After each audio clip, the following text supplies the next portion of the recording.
Welcome back, horror fans. I'm Yanni, by the way. I never really introduced myself. My name is Yanni. We gotta talk about a few different things here. One of which is my bio. The other is reshaping my content for this video. If you didn't notice, I'd like to remind you guys that one of my goals is to reach 50,000 subscribers in my first year. I know that's a lot to ask for, even more so while just starting out. But if you love my content, I know it's something I can definitely do. And yes, there will be a giveaway once I reach 50,000 subscribers. The other topic of discussion will be me reshaping how things are done for this video. I can't be too descriptive, but storyline wise, I will try my best to relay info so that the main concept is understood. Anyways, enough yapping about me. Let's get into Obsession. Publicly, people talked about how this movie was insane. And I get their points, but to be honest, I've seen so much worse. Obsession was released on May 15th, 2026, directed by Curry Barker with a budget of $750,000 and an R rating. Now, to be honest, I can answer right now if I'd survived this movie. Yes, fully, because I know too well about doing some type of voodoo or magic shit for love. I would never be in a million years. I don't care how much I love someone. And spoiler alert, as I will be explaining what happens in the movie and using pictures, again, I cannot use too many, as this is a new movie and I much rather my hard work not go to waste here. So if pictures do repeat, I am sorry about that. The storyline follows Bear, and yes, that's his real name. Bear has the hots for his friend Nikki. It's apparent they've known each other for some time, as in throughout their childhoods type of time. They both work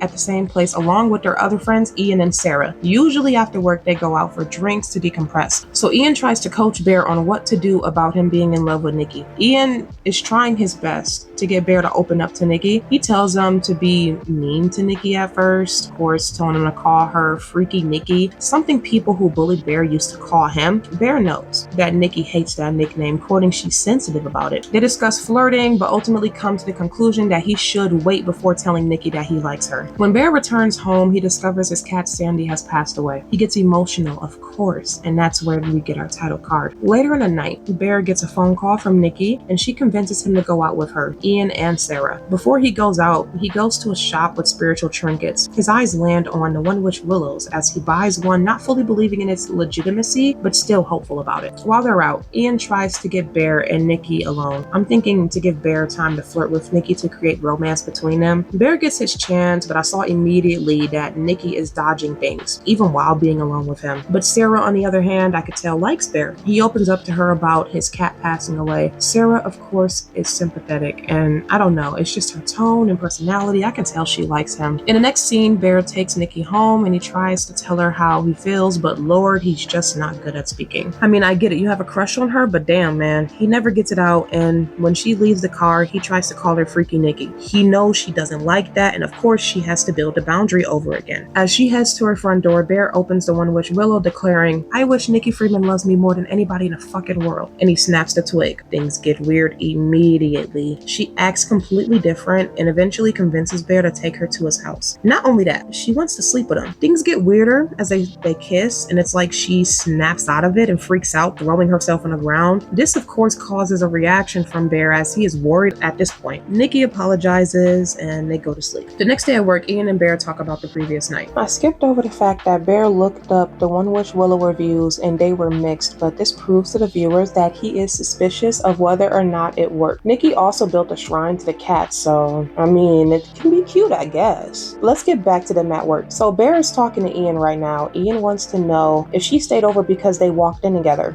Bear feels as if something is wrong, like she's going through a breakdown and everything that happened last night was because her dad has cancer. He explained the situation, but when we shift to Ian's point of view, you see Nikki staring like hard as hell. I'm not gonna lie, that's creepy as fuck. Like, I've been in love before, but I don't know if I ever been like this because the girl is obsessed. It's obvious this is just what she does. After work, you see everyone split and we get this cop out where we think Nikki will go home with Bear, but nope. And I guess it's a double cop out because she's back. She says she was on drugs that night trying to make up for her previous behavior. They talk about their relationship and she comes in to stay. Next, we get a cute little montage of them being together, and I'm not gonna lie, I'm jealous. They are so cute. Now at this point in the movie, they had me fooled. I forgot his ass even made the wish, or at least when he did it work. Then they go out for dinner where things take an unfortunate turn. We learn her father doesn't have cancer when Ian calls Bear. They of course are concerned, and Bear decides to confront Nikki on a subject. Before he can, she gives him a gift, a stone that is supposed to bring confidence and willpower. When he does ask Nikki about the cancer, well, she breaks down and she gets up shouting that things were fine, as if he's ruining things. Bear tries to de-escalate things by validating her. She tells him it doesn't matter. Later at home, they are intimate, and I only bring this up because y'all, it is so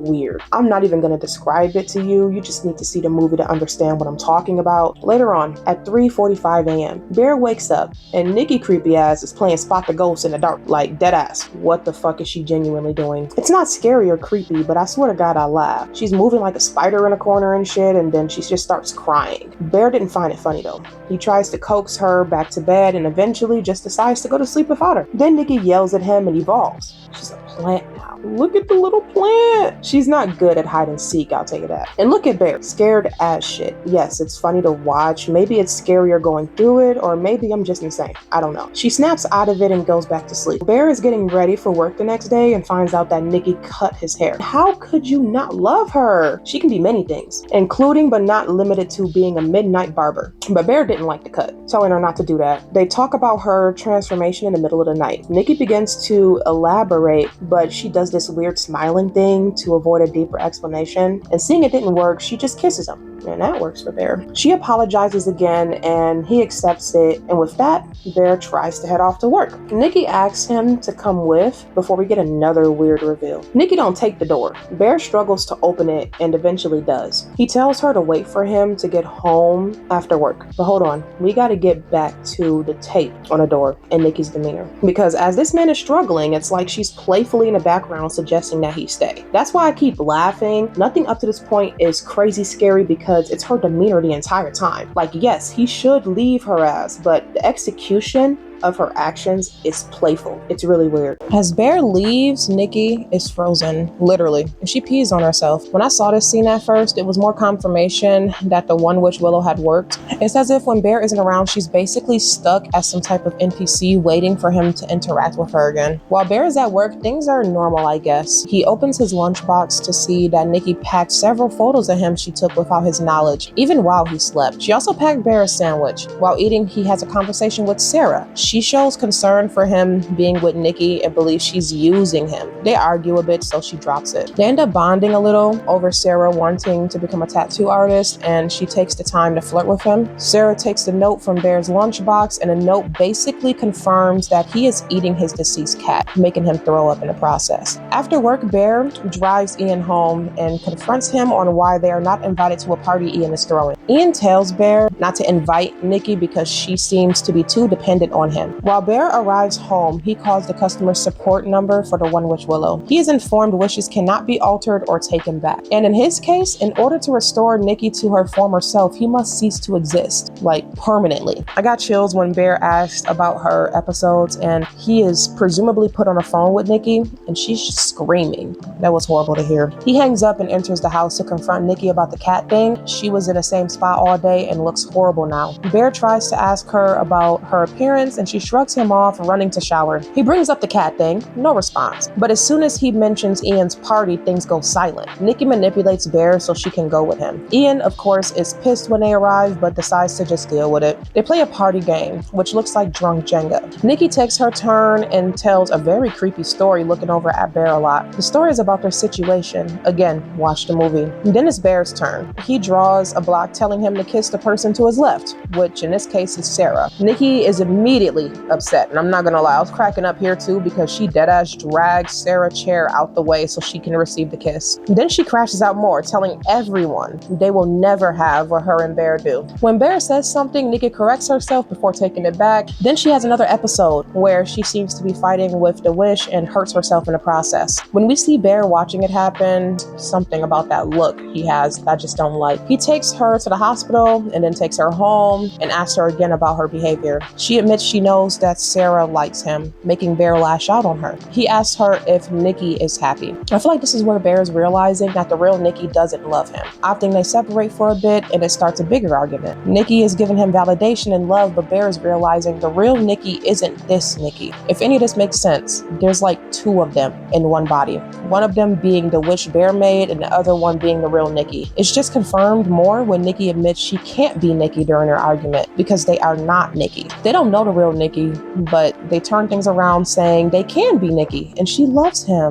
Bear knows that's not true, but he still validates it for now. The next scene is some of the creepiest shit I ever experienced. Nikki's character did nothing but throw me off up until this point. But this scene, the one where she walks backwards, was executed beautifully. And to me, it holds a different and much deeper meaning. I'm gonna call this thing inside of Nikki a demon. Now, this demon has a purpose: to fulfill Bear's wish and do nothing but love him, to the point to where it would lie and manipulate Bear many times to keep the illusion that it does love him more than anyone in the world. While the demon's behavior has not been directly hostile towards Bear, I do believe this scene really marks the turning point in which it's willing to scare or even threaten Bear if he doesn't fully believe the demon. It's still validating him in this scene, but it's not to prove love anymore. Bear chose this and the consequences are hitting him hard. In the backwards walking scene though, the audio seems to be reversed. Forwards, I hear her urging him to be intimate with her. This references, in my opinion, how he's using her. I came to that conclusion the first watch as well, especially while her crash outs were docile. Yes, the manipulation was there, but as Bear realizes this is not what he really wants, it gets more hostile. Reversing the audio gave me, from what I heard, Nikki is calling Bear a quote-unquote killer and a liar. So altogether, I believe they're both communicating at the same time in this scene. Real Nikki wants out, obviously, and the demon wants all of Bear's attention. Overall, it's a wonderful scene. In the middle of the night, Sarah gets Bear to meet him in a car outside, saying she needs to talk with him. While Bear makes his exit, he has a talk with the real Nikki. Because the demon is asleep, she has no control, and she's allowed to communicate with him in this scene. The real Nikki asks to be killed, and Bear takes offense to this, asking what's so bad about being with him. The real Nikki corrects him. The entire relationship they've had up until this point does not involve her. She asks over and over, but Bear retreats into the darkness of the night to go meet with Sarah. He'd much rather be with Nikki, even if what he has right now is a literal shell of her. While he does crave her affection and can even acknowledge both Nikki's are different, he still finds comfort in being with her, even if that means never truly being loved by Nikki herself. While in a car, Bear lies to Sarah to excuse Nikki's actions. Sarah has received a letter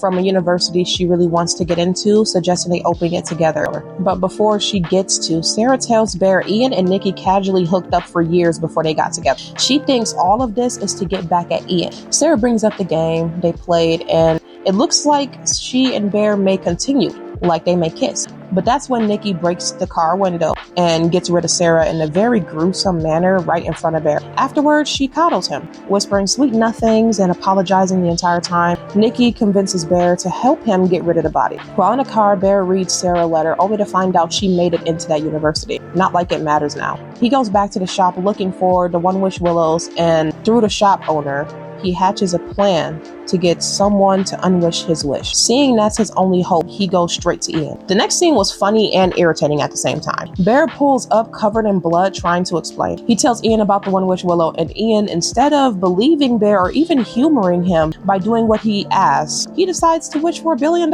Upon breaking the willow, money just pours from the ceiling. Bear falls into despair, and I can't blame him. Look at his face. And in my opinion, Ian gotta go. There's no way. I was so pissed. Not only that, so Bear goes home, right, to try and get Nikki to do the wish for him. Nikki, crazy ass, don't gave herself a makeover to look like Sarah. She don't drew the tattoos that she has all over her body and is wearing her clothes while she's stalking him around the house and onto the couch. She's making promises to harm herself. Guess what Ian did? Ian followed him home, bragging about how it worked. And you know what? He got exactly what he deserved. Nikki ends up getting rid of him. Like, she gets rid of him. I mean, Ian's gone. That's great. You know, he was such an issue for me. Like, he really pissed me off with the BS he pulled with Bear in the whole situation. Like, it really, it pissed me off. Continuing on, right? They end up cuddling on a couch. She had a bit of an episode, was tweaking out. And I mean, the one thing he learned throughout this entire movie, Bear learned how to basically bring her down from everything. So yeah, they're cuddling on a couch. He's just like, you know what? I'm going to go use the bathroom. Give me a little second. But he ends up blocking the door, and she's like yelling at him the entire time. She don't like to be separate from him. While he's in the bathroom, he is basically, essentially, he's thinking about getting rid of himself in a sense, right? He's thinking about it. He grabs, well, the weapon that she had previously. Can't really show that, so I'm just going to black it out here. He grabs the weapon she had previously, is thinking about it, and then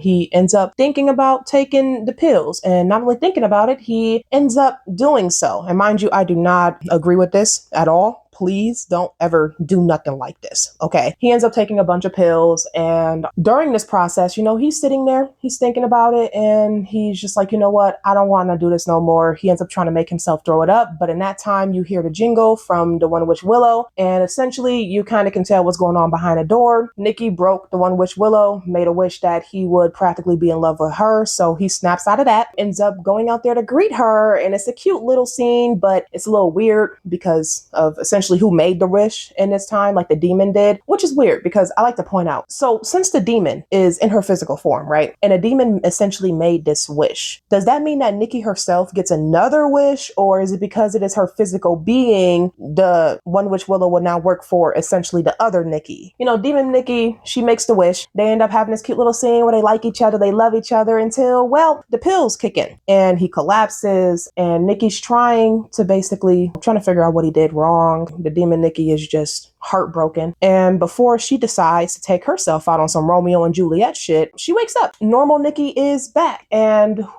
back she is, because I wouldn't know if I was in Nikki's shoes how to react to this type of situation. Like, you got Ian in one corner, okay, that man gone, he over there, just, you don't know what happened, in your arms, just, she pushes him off, and the movie practically wraps up with her crying and screaming over, the credits, which is very impactful. Getting into my final thoughts, right?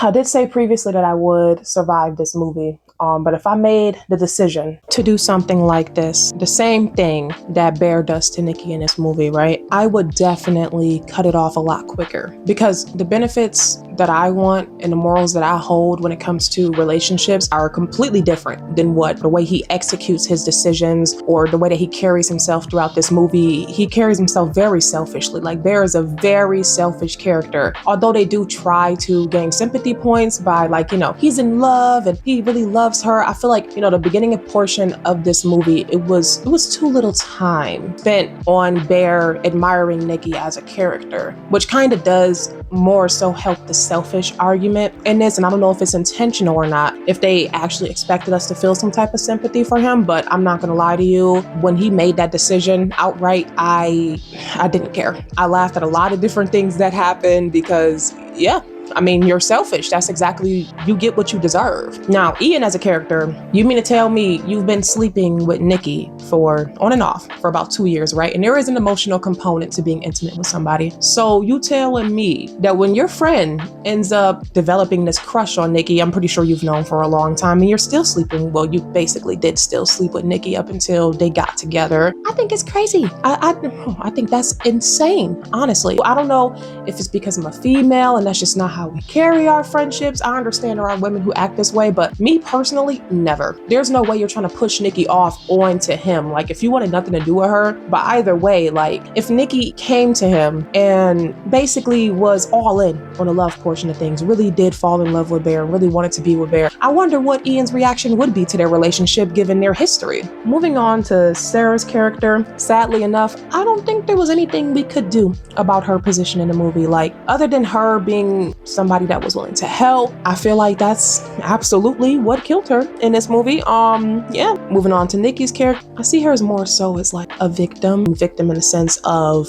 Bear's abuse, because what he has done is abusive towards Nikki's original character, not Demon Nikki. Overall, this movie, if I had to give it a number out of 10, I would say definitely an 8. And it's mainly because it did scare me. I'll give it a nice little badge of honor for scaring me. A lot of movies can't do that, especially after, basically 2020. Nothing really has earned that badge from me when it comes to scaring me. So this has been my breakdown of Obsession. Overall, the movie is very beautiful in my opinion. It did scare me. Join me next week for Child's Play 3. Again, thank you so much for watching the video. If you have seen the video all the way up until this point, please do not forget to like and subscribe and turn on your notifications so that in the future you can see any videos that I drop. Again, thank you so much for watching the video, and I'll see you next time.